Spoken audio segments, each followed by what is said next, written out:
Et maintenant, d'aborder, non pas le vif du sujet, mais la thématique, ou plutôt le concept central.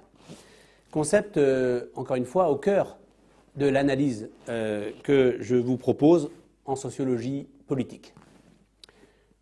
Ce concept ne pouvait pas ne pas être celui de citoyenneté. Du latin civis. Je rappelle, étymologiquement, civis, qui a donné les termes de civilité, de civilisation, de civil, etc. Et bien sûr de citoyens et de citoyennes et de citoyenneté. S'il fallait un titre à cette partie centrale de l'enseignement, je dirais volontiers la citoyenneté de la notion au concept. Et en sous-titre, approche ethno-sociologique de l'identité et de la culture. Quand je dis approche ethno-sociologique, bien entendu, il s'agit d'une approche ethno-sociologique politique. 3 moments vont composer cette partie centrale, encore une fois, de l'enseignement. Un moment classiquement appelé, dénommé préambule. Il s'agit bien sûr d'introduire les éléments de définition et les dimensions du concept de citoyenneté en proposant, dans un premier temps, une problématisation, un essai de problématique centré donc sur la citoyenneté. Étant entendu que la sociologie politique n'est qu'une approche particulière, on pourrait dire une sous-discipline de la sociologie générale, dont l'objectif, dont l'enjeu, dont la mission, la fonction, plus globalement, est de proposer, à l'instar de la sociologie générale, de proposer des éléments de compréhension, d'interprétation, en tout cas d'interrogation de la réalité sociale, qui est, par hypothèse, extrêmement complexe, pour reprendre le qualificatif cher à Edgar Morin, à la fois sociologue et philosophe.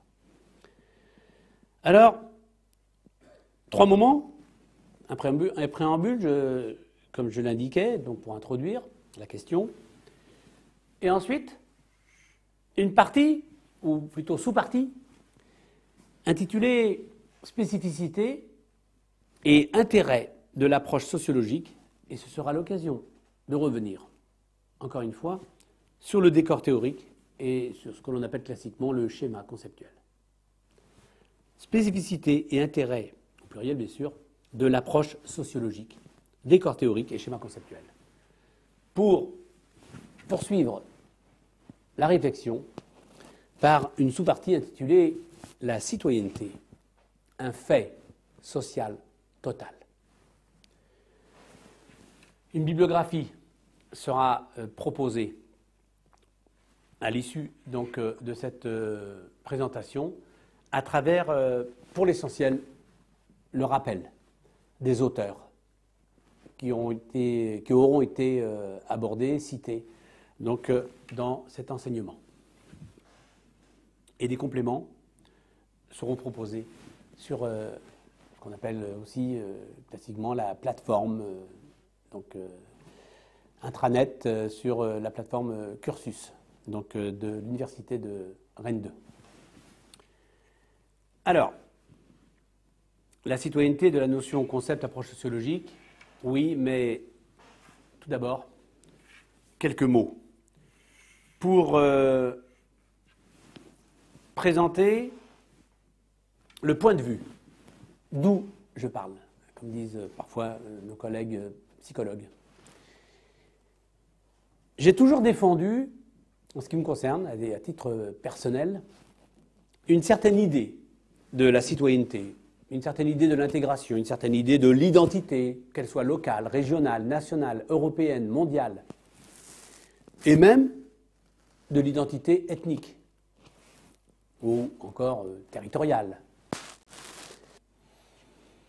J'ai trouvé à la fois nécessaire et utile de commencer mon propos par une idée, celle d'un ami et collègue, militant des centres, au centre d'entraînement aux méthodes d'éducation active, CEMEA, à Paris,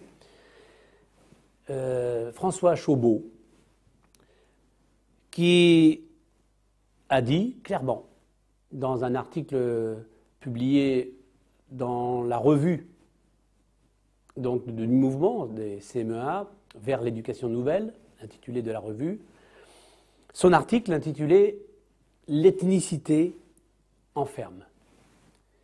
Et effectivement, François Chaubeau a montré que l'ethnicité pouvait tuer, elle aussi. C'est dire qu'une société fondée uniquement sur l'ethnicité, sur l'appartenance à une communauté, à une ou des communautés, eh bien, une société fondée uniquement sur l'ethnicité, sur la communauté, et a fortiori sur le communautarisme, une telle société atteint très très rapidement ses limites. Il faut donc distinguer, néanmoins, nos analyses, les analyses sociologiques, qui sont nécessaires à la compréhension de la réalité sociale, et les positions, qu'elles soient politiques ou pédagogiques, en ce qui concerne, par exemple, notre ami François Chaubeau.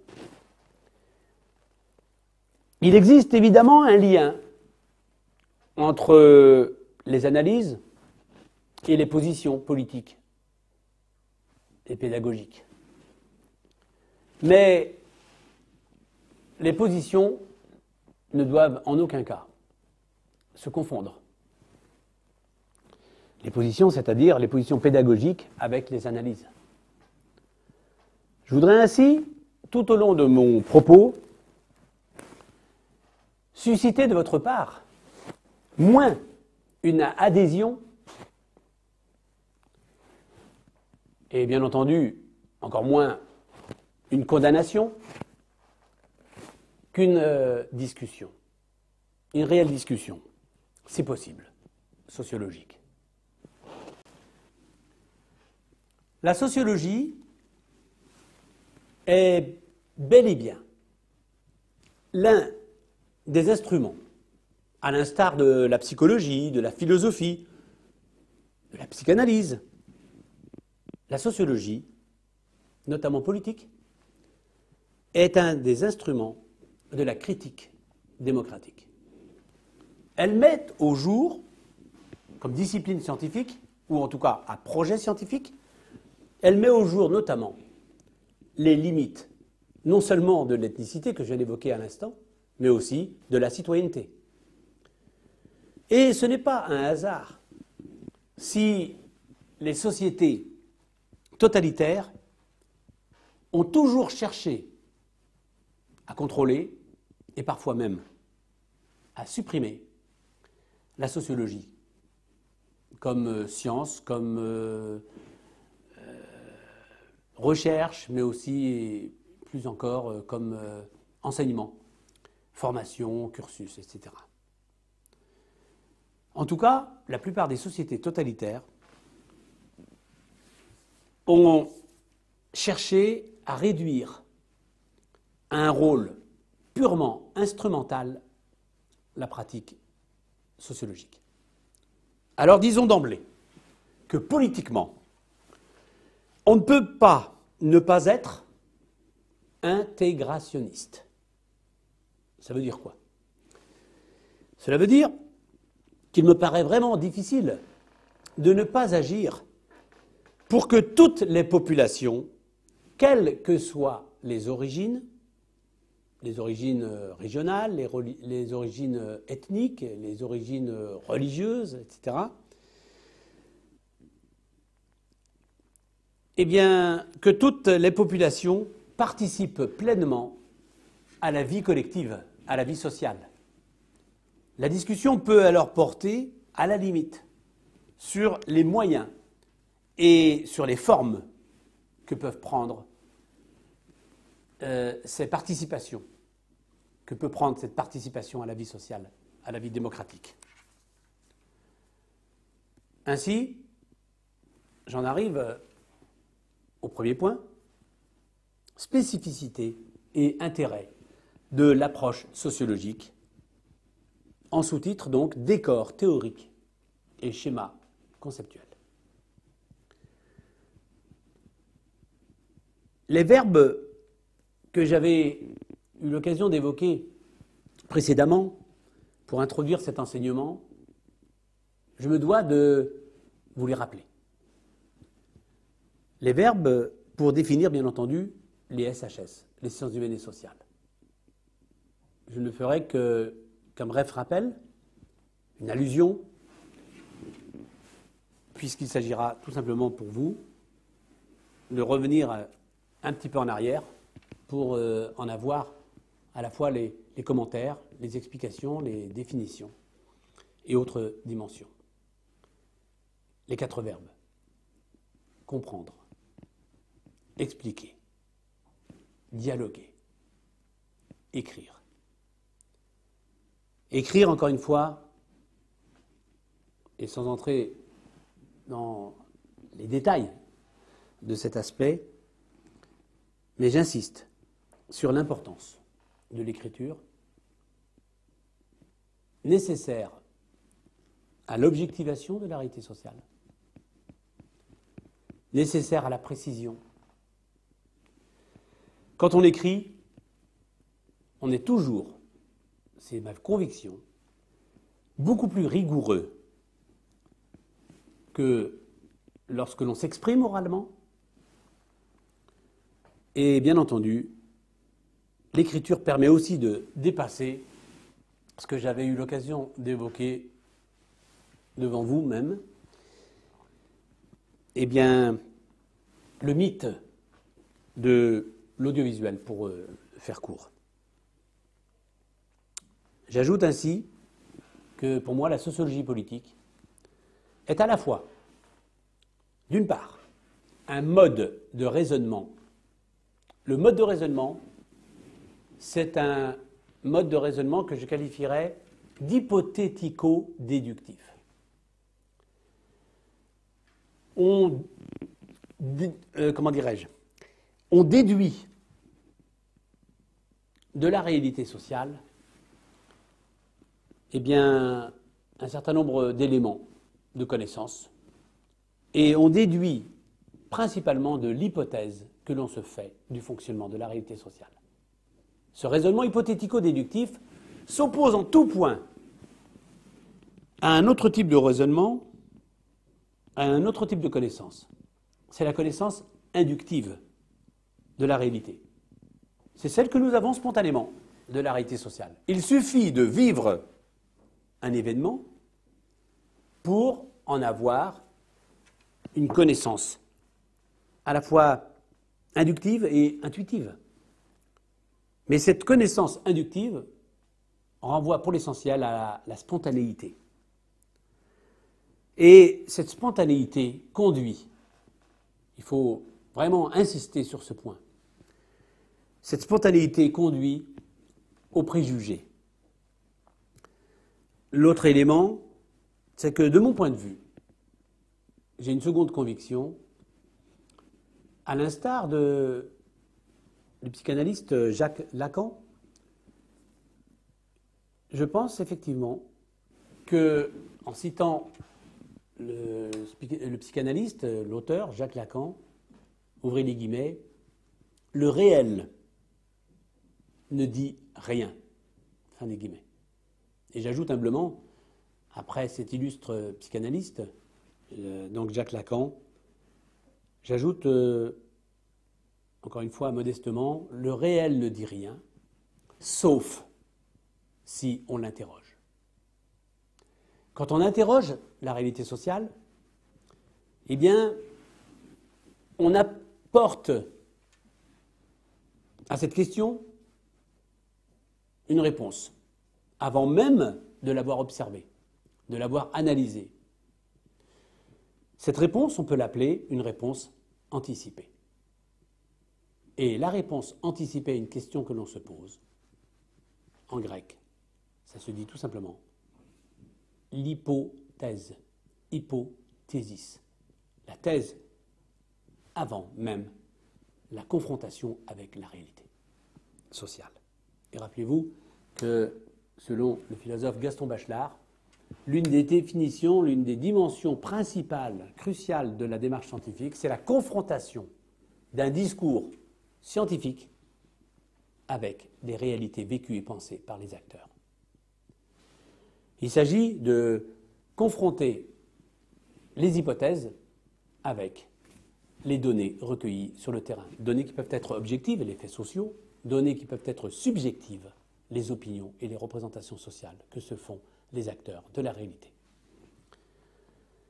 Ainsi, la sociologie est à la fois, disais-je, un mode de raisonnement, c'est-à-dire hypothético-déductif, et en même temps un mode d'interprétation. Interpréter. Interpréter, ça veut dire tout simplement aller au-delà de la description. Décrire, graphine, la graphie. Il ne s'agit pas de la sociologie, il ne s'agit pas de la sociographie politique, mais bien d'une sociologie politique. Sociographie et non sociologie dans la perspective d'une unique description. Quand on réalise par exemple une monographie. Mais dans une monographie, il n'y a pas d'interprétation. Alors que dans une sociologie, il y a à la fois de la description, du graphine, et de l'interprétation. Dans le cadre d'un discours. Discours logos. Socius logos. Discours sur le social, sociologie. Je participe donc, après beaucoup d'autres, et sans doute aussi avant beaucoup, je participe dans le prolongement de la réflexion d'un Max Weber, déjà cité, sociologue allemand, donc je participe à une réflexion, voire à une lutte, que je dirais personnellement acharnée. Une lutte acharnée en faveur de la neutralité de la science. Et je vous renvoie évidemment à l'ouvrage déjà cité, Le savant et le politique, de Max Weber. Et je défends ainsi la thèse de la spécificité des SHS, la spécificité des sciences humaines et sociales. La sociologie n'est donc ni une simple connaissance empirique, sociographie, ni une connaissance déductive à partir de simplement quelques propositions élémentaires. La sociologie est une connaissance hypothético-déductive à partir de propositions précises, c'est-à-dire d'un faisceau d'hypothèses et de sous-hypothèses, c'est-à-dire d'un cadre hypothétique, d'interrogation. À ce sujet, rappelons ici, après Durkheim, un souhait formulé par le sociologue français, l'un des fondateurs de la sociologie française, si ce n'est même le fondateur de la sociologie française, en tout cas de l'école française de sociologie, Émile Durkheim. Je cite : « Nous aimerions que nos recherches ne méritent pas une heure de peine si elles ne devaient avoir qu'un intérêt purement spéculatif. » Le purement, c'est moi qui l'ajoute. Nous aimerions donc que nos recherches ne méritent pas une heure de peine si elles ne devaient avoir qu'un intérêt spéculatif. Durkheim. À ce sujet, un mot sur la recherche-action qui, de mon point de vue, n'a d'intérêt, n'a de sens que si la recherche-action n'est pas une simple caution pour l'action, et donc, en fait, non pas une recherche vraiment scientifique, mais une recherche traversé malheureusement, perverti par l'idéologie. Le sociologue oscille donc entre un effort de connaissance, certes, connaissance qui ne peut jamais être pure. Il oscille entre cette connaissance scientifique et la tentation de devenir lui-même un acteur social, un décideur ou un éclaireur des décideurs, un expert, c'est-à-dire un militant par l'intermédiaire de son action, de son activité scientifique. Concernant la citoyenneté, le concept de citoyenneté, on sait que depuis 1945, nous vivons, et il faut le souligner ici, sous la double culpabilité, d'une part, de la colonisation et de ce que symbolise le terme même d'Auschwitz, camp de concentration, rappelons-le. Cette double culpabilité, avec donc la colonisation et Auschwitz, qui sont la négociation tragique des valeurs de la modernité. De ce fait, on a plus tendance aujourd'hui à dénoncer les manquements aux valeurs proclamées qu'à analyser les effets bien réels du principe de citoyenneté. On peut se satisfaire, certes, de la dénonciation, mais on reste prisonnier, sans même s'en rendre compte, des normes de la société moderne. Les écrits sur la citoyenneté échappent rarement au moralisme et à la dénonciation. D'ailleurs, les sociologues doivent en permanence critiquer les mots les plus répandus de la vie sociale. Concernant le sens des mots, à la fois instrument de la vie sociale et de la réflexion scientifique, Durkheim écrivait, je cite donc le propos, publié en 1895, « Toute investigation scientifique porte sur un groupe déterminé de phénomènes qui répondent à une même définition. La première démarche du sociologue doit donc être de définir les choses dont il traite, afin que l'on sache bien de quoi il est question. » Et d'emblée, je peux dire que mon analyse de la citoyenneté, dans le cadre de cet enseignement de sociologie politique, proposé en deuxième année de licence de sociologie, je peux dire que mon analyse de la citoyenneté ne sera ni philosophique, ni biologique, bien entendu, à travers notamment la théorie très controversée, à juste titre donc de la race, ni psychologique, ou en tout cas purement ou uniquement, essentiellement psychologique. La citoyenneté comme principe, premier élément pour problématiser plus encore cette question, la citoyenneté comme principe s'incarne dans la réalité sociale. La citoyenneté n'est pas qu'un mot, n'est pas qu'un concept, n'est pas qu'une notion. La citoyenneté s'incarne bel et bien dans la réalité sociale. Et je répéterai volontiers à cet égard la belle phrase de l'ancien leader chinois Mao Tse-tung. Seul, disait-il, le terrain donne le droit à la parole. Seul le terrain donne le droit à la parole.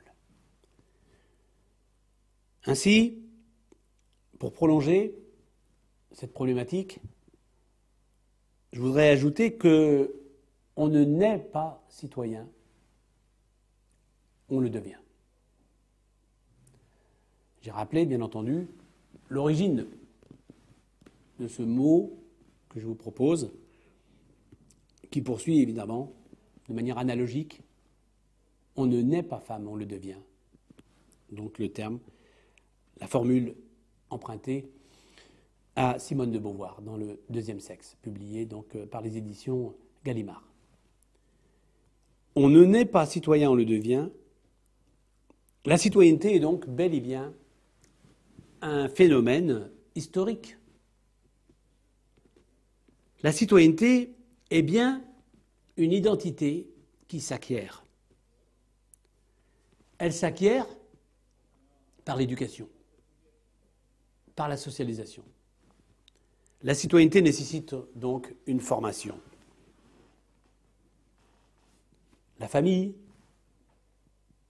l'école, mais aussi le monde du travail, des entreprises, sans oublier le milieu, l'univers ou le champ associatif. Toutes ces structures, toutes ces institutions, pourrais-je dire, institutions et organisations, ont un rôle, de mon point de vue et par hypothèse, complémentaire à jouer en matière de fabrication, de construction, de production sociale de la citoyenneté, et donc du citoyen. La citoyenneté concerne donc, en troisième lieu, des individus socialisés, mais bon, quand je dis individus socialisés, je pourrais dire aussi société individuée. Il s'agit effectivement, là encore, de tout faire pour dépasser la fausse opposition entre l'individu et le social, l'un ne pouvant pas exister sans l'autre. Et ils entretiennent, là encore pour reprendre la théorie de la complexité, ils entretiennent l'un et l'autre des relations dialogiques, une sorte de dialogue incessant, une interaction permanente entre l'individu et le social, qu'il s'agit de penser de manière à la fois conjointe et séparée. Mon propos s'inscrit donc dans la tradition, dans une tradition, non pas uniquement sociologique, mais que j'ai qualifiée d'ethno-sociologique. L'ethnologie, l'anthropologie et la sociologie étant des disciplines que l'on pourrait considérer, à l'instar de Marcel Mauss, comme des disciplines jumelles, très proches. En tout cas extrêmement complémentaires. Mon propos s'inscrit donc dans la tradition ethnosociologique, c'est-à-dire un projet scientifique d'analyse de la réalité sociale, et je voudrais souligner ici que la réalité n'est accessible qu'à travers les images que nous nous en faisons. La réalité n'est accessible qu'à travers les représentations sociales que les individus s'en font. Et au-delà même des pratiques concrètes, des attitudes, de la praxis, comme disent les philosophes grecs, eh bien au-delà de la praxis, les discours, les logos, quand il s'agit par exemple de la sociologie, les discours scientifiques notamment, mais aussi les discours des militants, les discours des responsables politiques et pourquoi ignorer aussi l'intérêt, la place, l'importance des discours des citoyens. Bref, au-delà des pratiques, les discours permettent d'appréhender les représentations sociales. À ce sujet, la citoyenneté renvoie, comme tous les termes du langage, à trois niveaux. Trois niveaux de langage doivent être, en tout cas pédagogiquement, ou peuvent être distingués nettement. La citoyenneté est un mot. La citoyenneté est une notion. Et enfin, la citoyenneté est un concept. Un mot, puisque la citoyenneté est utilisé dans le discours commun. C'est une prénotion,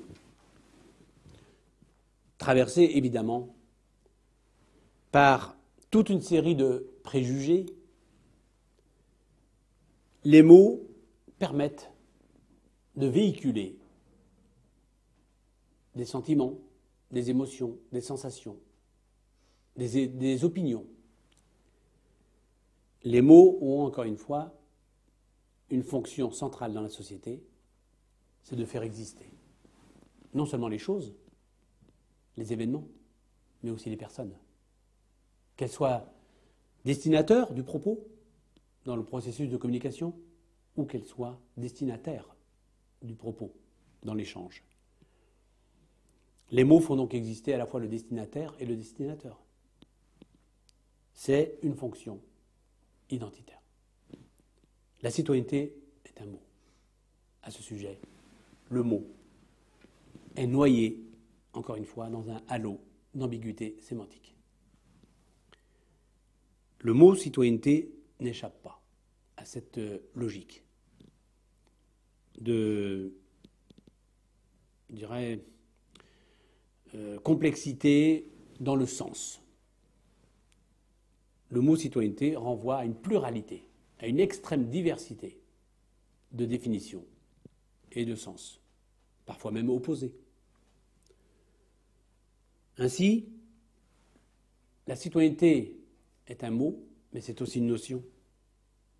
La notion n'a pas une fonction identitaire. Elle a une fonction que j'ai appelée une fonction idéologique et politique. C'est-à-dire que la notion, la citoyenneté notamment, comme notion, est une arme pour agir et pour tenter de changer la réalité, dans un sens ou dans un autre. La notion est utilisée par des gens qui non seulement parlent en leur nom, à titre personnel, mais aussi au nom d'un collectif, au nom d'un groupe. Les handicapés, les Français, les Bretons, les élèves, les boursiers, les Juifs, les Arabes ou les musulmans ou les athées, etc. Tous les groupes sociaux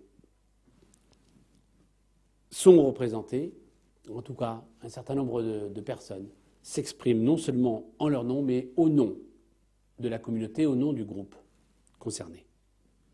La notion de citoyenneté est donc bel et bien, encore une fois, une arme, un outil d'action, un outil de changement social. Et s'inscrit donc dans une approche militante, idéologique et politique de la réalité sociale. Enfin, et c'est le plus intéressant de mon point de vue, si l'on accepte, après Gaston Bachelard, de rompre épistémologiquement, la fameuse rupture épistémologique prônée par le philosophe Gaston Bachelard, si l'on accepte de rompre épistémologiquement deux fois, une première fois avec les mots, l'usage des mots, une deuxième fois avec l'usage des notions. À l'université, seul le troisième niveau de langage est pertinent, à savoir l'usage du concept.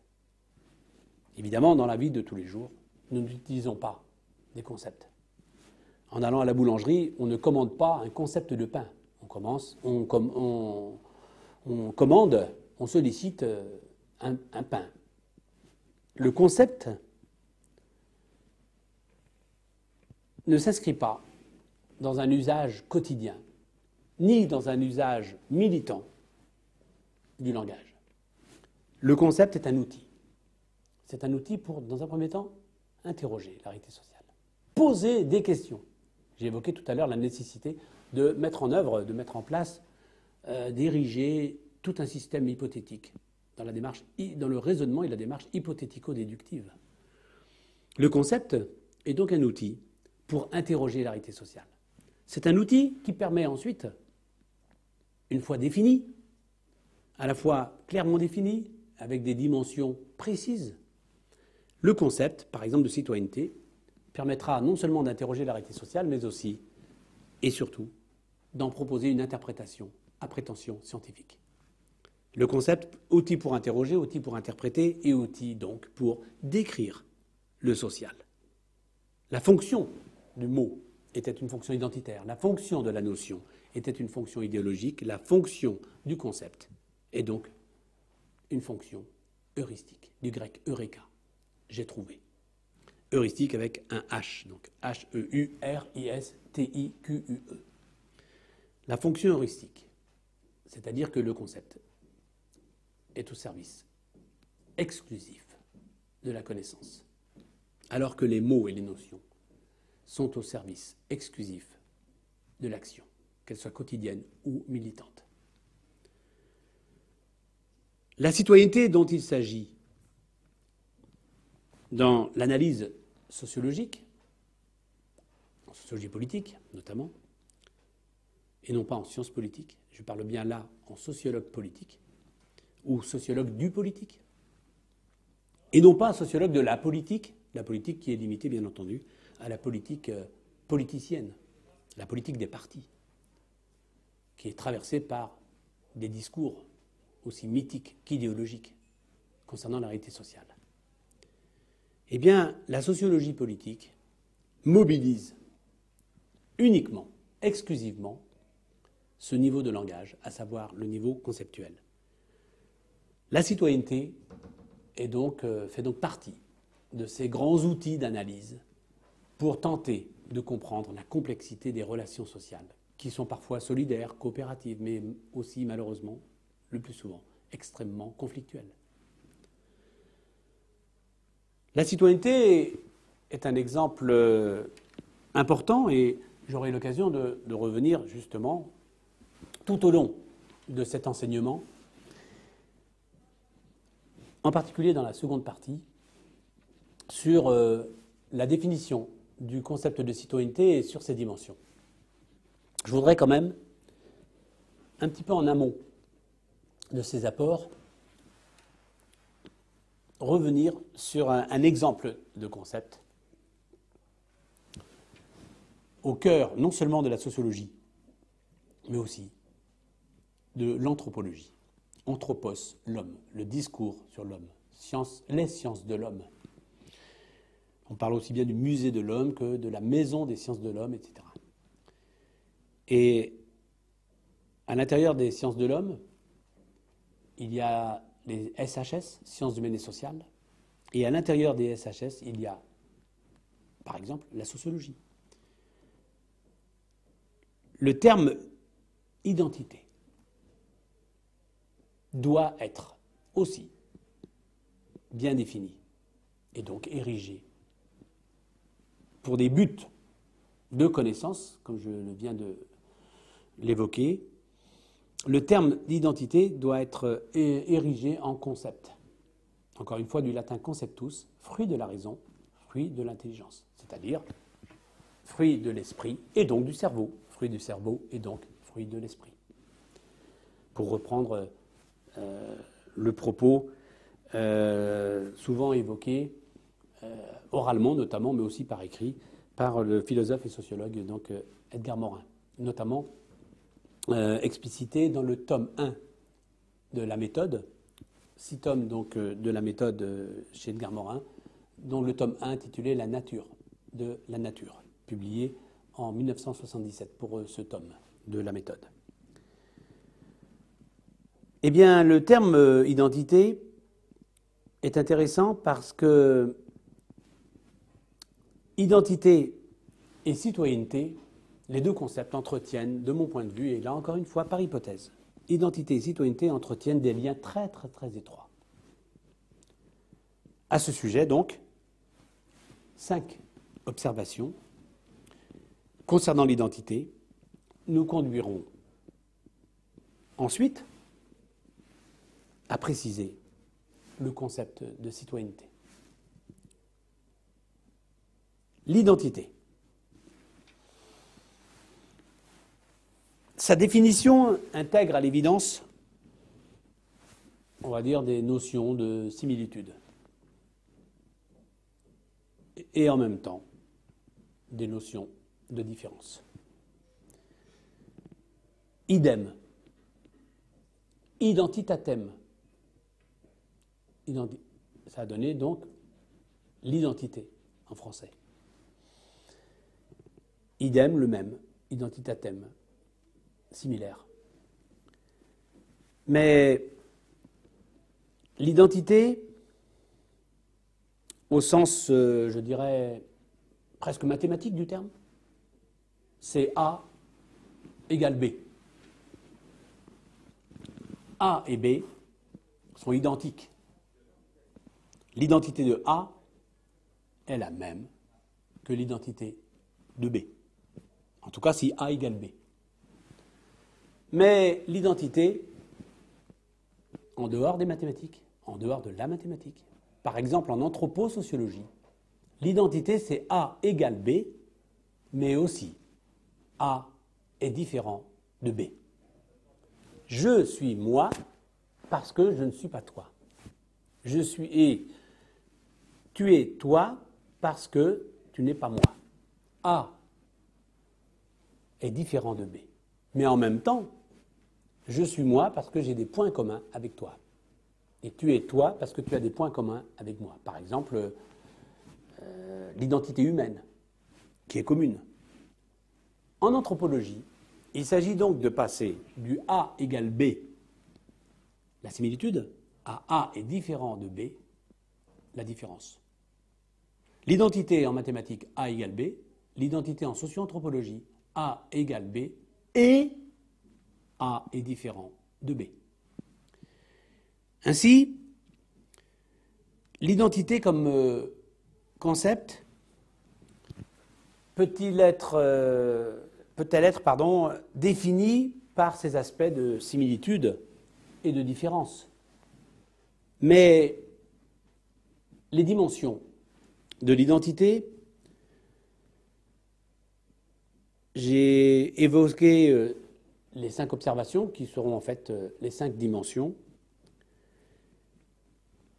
Eh bien, les dimensions de l'identité, ça va être l'occasion dans cette présentation rapide du concept d'identité de mettre en œuvre, de mettre à l'œuvre le souci permanent qui est le mien de tout faire pour dépasser la fausse opposition entre l'individu qui serait l'apanage de la psychologie et le social qui serait l'apanage de la sociologie. Dépasser la fausse opposition psychosociaux, individu, société ou individu social. Ainsi, première dimension de l'identité, de mon point de vue, en tout cas tel que j'utilise, je mobilise le concept que j'ai bâti de cette manière. La première dimension, c'est la dualité dans le social. Individu et société ou groupe. Prise en compte donc des deux aspects, psychologiques et sociologiques, voire psychanalytiques et sociologiques. Avec, par exemple, l'évocation des trois niveaux de l'identité, chers d'ailleurs aux psychologues et aux psychanalystes en particulier, le ça, le moi et le surmoi. Moi serait donc en conflit permanent entre une dimension, celle du ça, porteur de tous les désirs refoulés, notamment dans l'inconscient. Et le moi serait donc en conflit permanent entre le ça, porteur de tous les désirs refoulés, et le surmoi, le siège des normes et des interdits. Il s'agit là, pour reprendre la phraséologie non seulement de Sigmund Freud, mais aussi de Jacques Lacan, dans leurs apports, il s'agit là d'une division interne à l'identité individuelle. Tout cela pour souligner que d'emblée, dans ce premier point, dans cette première dimension, 3 niveaux de l'identité peuvent d'ores et déjà être distingués. L'individu, micro-identité, la société, macro-identité, et le groupe, méso-identité. Là encore, on peut parler de relations interactives ou encore de relations concomitantes. L'identité individuelle étant construite, se construisant à partir d'eux et en même temps construisant l'identité groupale et en même temps l'identité sociale. Il s'agit là, encore une fois, d'une trilogie, d'une triptyque, d'un triangle. Un pôle, l'individu, identité individuelle, un autre pôle, le groupe, identité groupale, par exemple la Bretagne, les Bretons, ou les hommes, les femmes, l'identité sexuelle, ou les Français, ou les Européens, ou les chrétiens, ou les catholiques, etc. Donc l'identité groupale, et au troisième pôle, donc troisième niveau, identité sociale, la macro-identité. Il y a donc des relations interactives. J'ai utilisé le terme de dialogique précédemment, mais je pourrais ajouter le terme de dialectique entre ces trois niveaux de l'identité. On voit bien là, donc, première dimension de l'identité, de mon point de vue, la dualité dans le social, avec ces trois niveaux, ces trois sphères de construction de l'identité, qu'elle soit individuelle et personnelle, intime, ou qu'elle soit sociale, ou en milieu, donc l'identité de médiation, l'identité groupale. Sachant bien entendu que toutes ces identités, tous ces niveaux identitaires se construisent en même temps, ou en tout cas interagissent en permanence, et sont interreliés. Deuxième niveau, deuxième aspect, deuxième dimension, de l'identité, je voudrais rappeler ici, dans le cadre de cet enseignement de sociologie politique, le théorème dit de Thomas. Thomas, donc sociologue, philosophe américain du siècle dernier, du XXe siècle donc. Théorème de Thomas, je cite, ouvrez les guillemets, « Quand les hommes considèrent certaines situations comme réelles, elles sont réelles dans leurs conséquences. » Ça veut dire que pour prendre en considération le concept d'identité, il faut aussi se souvenir que l'identité, comme l'écrivait si bien le grand penseur, à la fois anthropologue, ethnologue, sociologue et philosophe, Claude Lévi-Strauss, la construction identitaire est un bricolage, le bricolage identitaire. Et qu'il y a, en fait, un modelage du fait de la formation, de l'éducation, de la socialisation, il y a un modelage qui se réalise. L'individu est modelé, on pourrait presque dire normalisé, c'est-à-dire devient normal en se construisant. Il y a un modelage de l'individu sur l'image qu'en ont les autres. Alter, autre, l'altérité. Cette deuxième dimension insiste sur la nécessité, sur l'importance de l'autre dans la fabrication de l'identité. Je suis moins ce que j'aimerais être, ce que je pense être, ce que je voudrais être, que ce que l'autre me dit que je suis. Et donc, il y a un modelage de l'individu sur l'image qu'en ont les autres, et comme le dit si bien le sociologue américain Merton, modelage de l'individu sur l'image qu'en ont les autres et la définition qu'ils en donnent. Donc, évidemment, on peut en déduire que l'identité renvoie non seulement à la fabrication de l'ego, Ça donnait à la fois égotisme, égoïsme, égocentrisme. Fabrication donc de l'ego, l'identité renvoie à l'ego, mais aussi et surtout, me semble-t-il, pour cet deuxième aspect, à l'autre. À ce sujet, une remarque générale.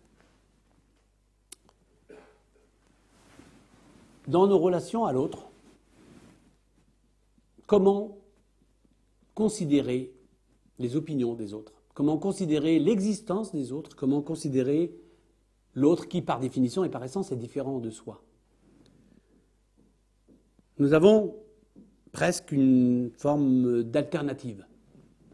Nous pouvons considérer l'autre comme un partenaire avec qui on peut faire, on peut bâtir, on peut construire. Et on peut considérer l'autre comme un concurrent, comme un adversaire. Et on n'aboutit pas, évidemment, au même type, à la même forme de relation sociale, à la même forme de lien social. Et je dirais même à la même forme de construction identitaire. Construction de soi et construction de l'autre. Construction de l'identité de soi et construction de l'identité de l'autre, en fonction de l'image que je me fais de l'autre. Si c'est un partenaire, on collabore, on négocie, on fait avec, et si l'autre n'est qu'un adversaire, un ennemi, eh bien, il s'agit plutôt de le maîtriser, de le contrôler, voire de l'abattre. Et je suis de ceux qui se permettent de rappeler, notamment aux sportifs, que si l'on considère l'autre équipe, les membres de l'autre équipe, comme des ennemis à abattre, quand l'ennemi est abattu, le match s'arrête. Donc le jeu social impose de considérer l'autre plus comme un partenaire qu'un concurrent, sauf effectivement dans l'idéologie libérale et capitaliste. Norme moderne, voire norme dominante dans la société postmoderne, aujourd'hui à l'échelle de la planète, où il s'agit de se transformer en véritable killer, comme on dit dans le monde de l'emploi, de l'entreprise, les tueurs qui abattent, qui tentent d'abattre leurs adversaires, l'autre considéré comme un ennemi, un danger pour sa propre existence. Alors, je rappellerai à ce sujet l'analogie de Karl Marx, qui soulignait avec beaucoup d'ironie que les capitalistes avaient un ennemi principalement, c'était eux-mêmes, disant, écrivant, que les capitalistes étaient, je cite, leurs propres fossoyeurs. La troisième dimension, troisième aspect de l'identité, c'est l'idée que l'identité peut être valorisée, l'identité peut être refusée même, puisqu'elle est perçue comme négative. Rappelons-nous l'étymologie du terme plouc en Bretagne, l'homme du pays, le plou, plou armel, plou d'almézo. Le plouc, l'homme du pays, l'homme du terroir, c'est celui qui, quand il travaille, met les fesses par terre et en s'asseyant dans un champ, il a le cul terreux, et le cul terreux en vieux français. Ça a donné le mot pétzouille. Donc vous avez cul terreux, pétzouille, plouc, qui renvoie à une autre image, en tout cas à l'image négative, une identité négative dans le champ même de l'activité agricole, dans le champ de la paysannerie. Cette identité négative, elle n'est pas refusée que par les paysans traditionnels. Elle n'est pas imposée que par les chefs d'entreprise à la tête d'exploitation moderne, d'entreprises modernes et compétitives. cette identité négative, elle est aussi celle d'un certain nombre de populations étrangères, notamment en France ou dans les pays dits riches, industrialisés et modernes.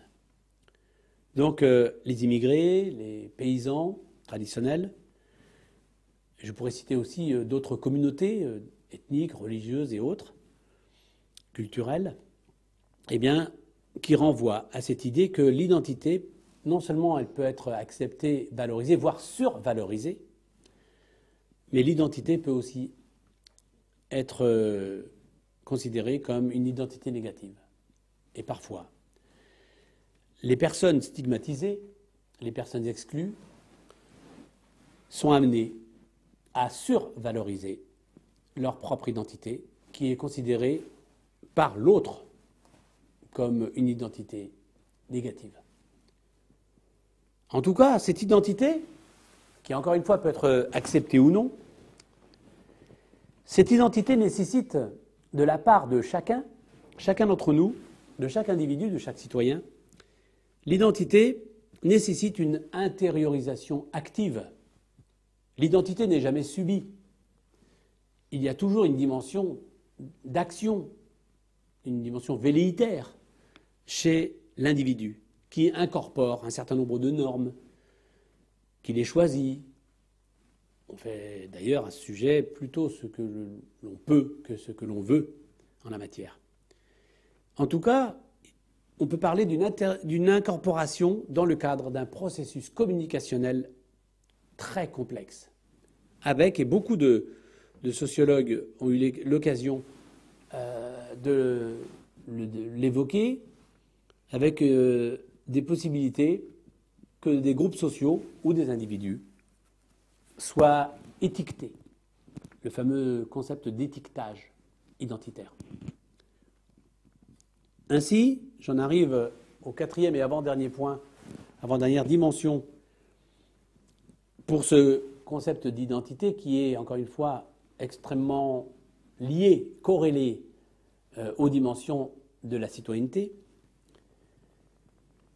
Quatrième point, c'est tout simplement pour revenir sur l'importance du monde du travail, l'importance de la sphère ou des sphères du travail dans la société, qu'elles soient modernes ou traditionnelles. Les sphères du travail et de l'emploi tendent, plus encore aujourd'hui qu'hier, à légitimer l'identité. Il s'agit, en tout cas j'en fais l'hypothèse, d'un privilège qui est accordé à la profession au détriment du territoire.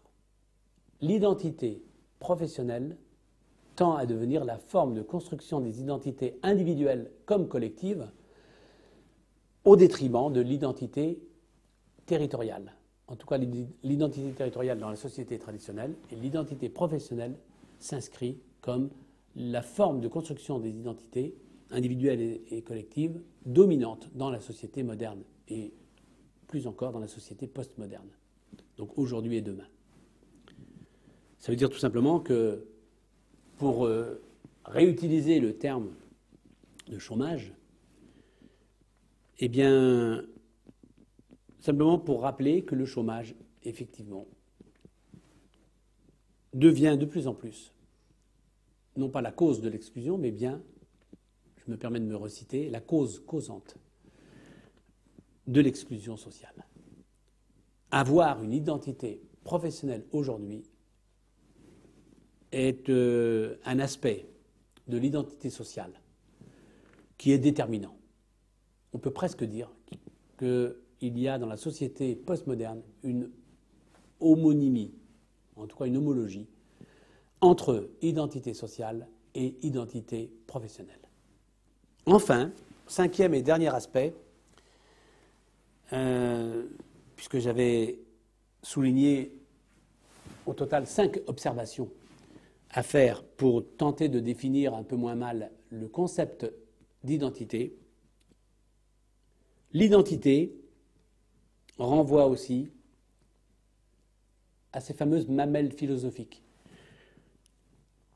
connues, l'espace et le temps.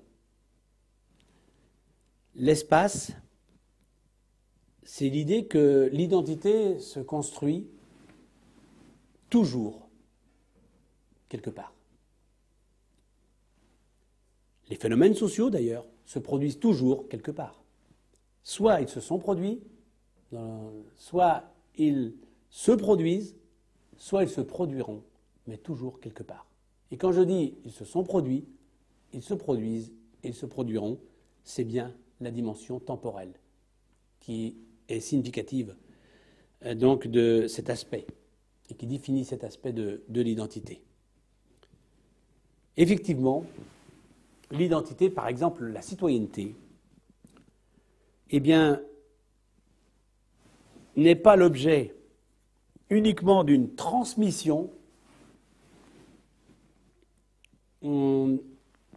L'identité n'est pas transmise d'une génération à l'autre, pas plus la citoyenneté d'ailleurs. L'identité n'est pas transmise, mais elle est construite, et je pourrais même dire co-construite, par chaque génération. Les parents ne construisent pas l'identité de leurs enfants uniquement. Les parents sont en même temps construits comme parents. L'identité de A, les parents, est fabriquée en même temps que A fabrique l'identité de B, les enfants. Il y a donc une co-construction par chaque génération donc, de l'identité. Il ne s'agit donc pas d'un verre plein, celui des parents, qui remplirait un verre vide, celui des enfants. Un cerveau plein, celui des parents, qui remplirait un cerveau vide, celui des enfants. On pourrait dire exactement la même chose de tous les rapports sociaux, par exemple les rapports pédagogiques. Et la formation, ce n'est pas un verre plein, celui des enseignants, qui remplirait un verre vide, celui des élèves, mais il s'agit beaucoup plus d'une co-construction de la connaissance, co-construction du savoir, que d'une simple transmission de connaissances, transmission de savoir. Ainsi, en définitive, les sociologues, mais aussi les psychologues, les psychosociologues ou les psychologues sociaux, ont montré, chacun à leur manière, que la construction de catégories est une condition préalable à toute pensée et donc à toute question, à toute action, pardon. On ne naît pas citoyen, on le devient, mais on peut élargir en disant qu'on ne naît pas individu, on ne naît pas acteur social, on le devient. Et nous avons besoin de mots, nous avons besoin de notions pour nous orienter dans le monde social. En définitive, chaque groupe social se fait bien une représentation des autres groupes sociaux. Chaque individu se fait une représentation de l'autre individu. Chaque individu se fait une représentation de l'autre groupe social. Et parfois même, chaque groupe social se fait une représentation de chaque individu. Et du même coup, chaque individu, chaque groupe social, donc, nourrit des stéréotypes. La Bretagne, par exemple, pour prendre simplement cet élément de l'identité, par exemple, ethnique, l'ethnicité bretonne, la Bretagne est traversée par des stéréotypes que certains ont appelés, certains intellectuels, certains penseurs ont appelés, à l'instar de Catherine Berthaud, dans un magnifique article consacré à cette question dans les actes de la recherche en sciences sociales. Catherine Berthaud a évoqué non seulement les stéréotypes qui traversaient l'identité régionale, mais les ethnotypes.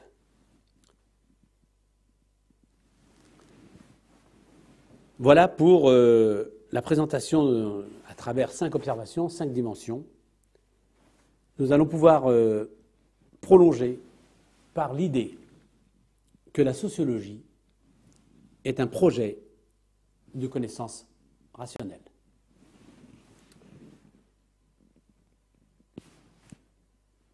En fait, quand je parlais de sociologie comme projet de connaissance rationnelle,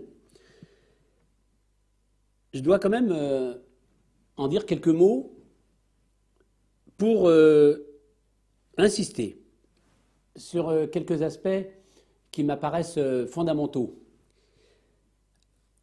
en matière de définition de la spécificité de l'analyse des faits sociaux et donc politiques en sociologie. La sociologie est donc effectivement un projet de connaissance encore une fois rationnelle au sens cartésien du terme, au sens de Descartes. Projet de connaissance rationnelle qui participe donc de la volonté de savoir, mais qui contribue également à l'ambition de la démocratie qui donne à tous les citoyens un droit fondamental, celui de comprendre les réalités du fonctionnement social et même de les juger. À ce sujet, je voudrais évoquer ici une équation importante. Le savoir égale le pouvoir. Le pouvoir égale le savoir. Quand je dis égal, bien entendu, il s'agit pour moi de préciser que le savoir, les connaissances, renvoient à la possibilité d'exercer du pouvoir, d'exercer le pouvoir. Et le pouvoir s'appuie aussi sur toute une série de connaissances, de savoir. Je suis de ceux qui, aujourd'hui, en France, s'inquiètent d'un certain nombre de dérives. Je veux parler, bien entendu, d'un certain nombre de lois que je qualifierais volontiers de liberticides, au nom du principe sacro-saint de la sécurité, notamment de la sécurité nationale. Le pouvoir va donc s'arroger la possibilité d'enregistrer des appels téléphoniques, d'avoir recours à travers les services de la sécurité nationale, sécurité militaire, etc., d'avoir recours à un certain nombre d'experts qui vont donner à voir des échanges privés ou interindividuels, plus ou moins intimes ou dans le champ de l'entreprise, etc., au nom, effectivement, d'une sécurité. Pour préserver la démocratie, on sape les bases de la démocratie, à savoir la liberté individuelle, les libertés privées, qui sont de plus en plus limitées par un certain nombre de décisions politiques, de décisions du pouvoir. On peut s'en étonner, et en ce qui me concerne, on peut s'en offusquer. En tout cas, quand je parle de savoir, il s'agit bien de connaissances, à la fois de connaissances au sens du quotidien, de la culture vernaculaire, mais aussi de connaissances scientifiques, de connaissances à prétention scientifique. Et quand je parle du pouvoir, il s'agit non pas concernant la citoyenneté du pouvoir au sens du pouvoir d'État, mais je veux évoquer ici le pouvoir de soi sur soi. Le citoyen est celui qui a suffisamment de connaissances pour décider en fonction du double intérêt le sien et celui de l'intérêt de la société globale, c'est-à-dire l'intérêt général. Kiwis, le citoyen, intérêt individuel. Polis, la cité, intérêt général, l'intérêt public, donc politique. Et donc, pour exercer son pouvoir, il faut un certain nombre de connaissances. Et pour limiter le pouvoir, il suffit simplement de limiter l'accès à la connaissance. Du même coup, la démocratisation de la connaissance renvoie à la démocratisation tout court. Il s'agit de former des citoyens responsables, du latin respondere. Je réponds de mes actes et je réponds de ma parole. Pour qu'on puisse parler de citoyens responsables, eh bien, il faut bien entendu que le citoyen ait été préalablement non seulement informé, il s'agit de l'information, mais très bien formé. Il s'agit là de la formation. Formation, savoir, égale pouvoir. En tout cas, pouvoir sur soi. Être capable de décider en connaissance de cause. Ce n'est donc pas tout à fait un hasard si un certain nombre d'intellectuels, pas uniquement sociologues, participent aux réflexions d'un certain nombre menées au sein d'un certain nombre de mouvements. J'ai évoqué tout à l'heure la revue Vers l'éducation nouvelle, les centres d'entraînement méthode d'éducation active, mais je pourrais citer aussi l'Union française des centres de vacances ou encore les anciens francs et franches camarades, etc., les francs camarades. On peut aussi évoquer les universités d'été, des partis politiques, des différents partis politiques, etc.